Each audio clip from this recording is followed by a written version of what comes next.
Kagulat World, posible bang magkaroon ng Alexandra Ayala versus Carolina Muchova rematch sa 2026 US Open? Hindi pa ito official matchup dahil hindi pa inilalabas ang final women's singles draw.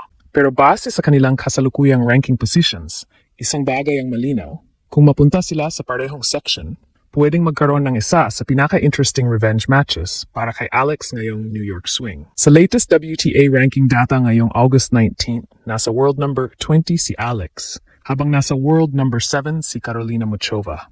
Pareho silang nasa seeded territory, kaya hindi sila basta maaring magkita sa opening rounds kung iyon ang final seeding structure. Pero habang lumalalim ang tournament, posible nang mag-cruise ang kanilang landas depende sa official draw. At may dahilan kung bakit magiging personal ang sporting storyline na ito. Nagharap na sila ngayong 2026 sa Miami Open at doon malinaw na nanaig si Muchova 6-0, 6-2. Official WTA records confirm na 1-0 ang head-to-head pabor sa Czech. Pero ibang Alex na ang papasok sa US Open.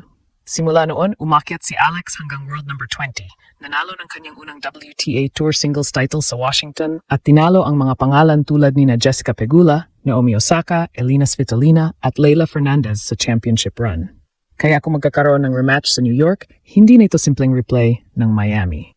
Ito ang pagkatao ni Alex para ipakita kung gaano kalaking ipinagbago niya.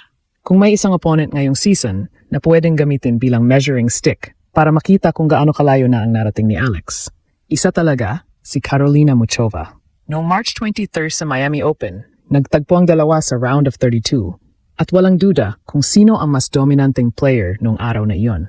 Tinapos ni Muchova ang laban sa score na 6-0, 6-2, kaya hawak niya na ngayon ang 1-0 official head-to-head advantage laban kay Alex. Hindi magandang memory iyon para kay Alex. Pero sa tennis, 6 na buwan ay napakahabang panahon. At kung ikukumpara natin ang Alex noong Miami sa Alex na papunta ngayon sa US Open, halos ibang player na ang pinag-uusapan natin. Ang pinakamalaking ebidensya ay ang Washington breakthrough. Doon, hindi lang basta nanalo si Alex ng ilang matches. Dumaan siya sa napakahirap na draw at kalaunan ay tinalo si Jessica Pegula 4-6, 6-4, 6-0 sa final para makuha ang kanyang unang WTA Tour level singles title. Sa championship run na iyon, nakalampas din siya kina Olympic champion Zheng Qinwen, defending champion Leylah Fernandez, Elina Svitolina at 4-time Grand Slam champion Naomi Osaka. Yan ang klase ng tournament na kayang magbago ng confidence ng isang player. At hindi rin biro ang paraan kung paano niya tinalo si Fernandez. Sa kanilang Washington match, nanaig si Alex 6-2, 7-6 kahit nahulog siya sa 1-5 deficit sa second set. 5 sunod na games ang kinuha niya bago tuluyang kontrolin ang tie-break. Ibig sabihin, ang version ni Alex ngayon ay mas sanay ng humarap sa pressure, mas sanay sa top-level opponents, at mas may paniniwala ng kaya niyang bumalik kahit hindi maganda ang takbo ng isang set. Pero hindi rin natin dapat maliitin si Muchova. Sa latest ranking data, nasa world number 7 siya. Malakas din ang naging 2026 season niya bago maputol ang momentum dahil sa injury. Nanalo siya ng titles ngayong taon at umabot pa sa Wimbledon final, kung saan natalo siya kay Linda Noskova. Sa grass season pa lamang, nakuha rin niya ang title sa Bad Homburg. Patunay na kapag healthy si Muchova, kabilang talaga siya sa pinakamahirap laruin sa WTA. Ang concern lamang ngayon ay ang physical condition niya. Matapos ang Wimbledon, kinailangan ni Muchova sumailalim sa isang minor surgery. Dahil dito, umatras siya sa Toronto at kalaunan ay kinumpirmang hindi rin sasali sa Cincinnati. Ayon sa WTA, hindi pa siya nakakapag-compete simula ng Wimbledon. At dito nagiging napaka-interesting ng possible matchup kay Alex. Si Alex ay nanggaling sa tuloy-tuloy na hardcourt competition. Si Muchova naman ay papasok sa New York matapos ang injury interruption. Hindi ibig sabihin na advantage agad yun kay Alex. Muchova has repeatedly shown throughout her career that she can regain form quickly after injury layoffs. Pero kung magkita sila ng maaga sa second week ng US Open, pwedeng maging factor ang match sharpness. At sa psychological side, si Alex ang may mas malinaw na revenge motivation. Dahil alam niya mismo kung gaano siya kalayo kay Muchova noong Miami.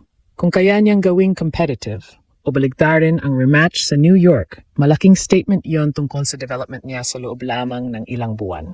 Unang dapat klaruhin, wala pang official Ayala Muchova matchup sa US Open.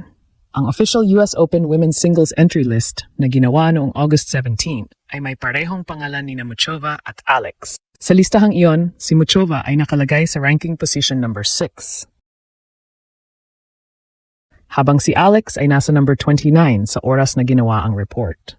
Pero rankings have already moved since then.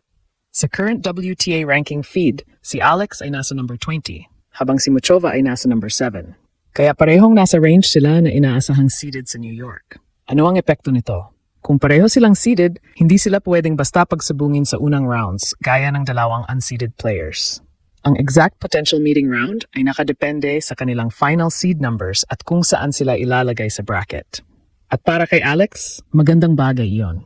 Ang ideal path niya ay magkaroon muna ng opening matches kung saan makukuha niya ang teaming, confidence at rhythm bago makaharap ang isang top 10 caliber opponent tulad ni Muchova. Kung halimbawa, mag-cross ang landas nila sa round of 16 o quarterfinal stage, ibang klaseng laban na iyon kumpara sa Miami. May confidence na si Alex mula sa Washington title. May dagdag na Grand Slam experience. May recent matches siyang nilaro sa North American hard courts. At higit sa lahat, alam na niya kung ano ang pakiramdam ng laro ni Muchova. Ang unang meeting kasi ang pinakamahirap minsan laban sa isang unusual player tulad ng Czech. Hindi stereotypical baseline power player si Muchova. Mahusay siyang magbago ng pace, gumamit ng slice, lumapit sa net at sirain ang rhythm ng opponent. Kaya nung Miami, hindi nakahanap agad ng sagot si Alex. Pero sa rematch, may tape na, may reference na. May specific lessons na pwedeng pag-aralan. Samantala, may uncertainty naman sa side ni Muchova dahil hindi pa siya nakakabalik sa competitive action matapos ang surgery. Kinumpirma ng WTA noong August 8 na parehong Toronto at Cincinnati ang na-miss niya at hindi pa siya naglalaro mula sa Wimbledon.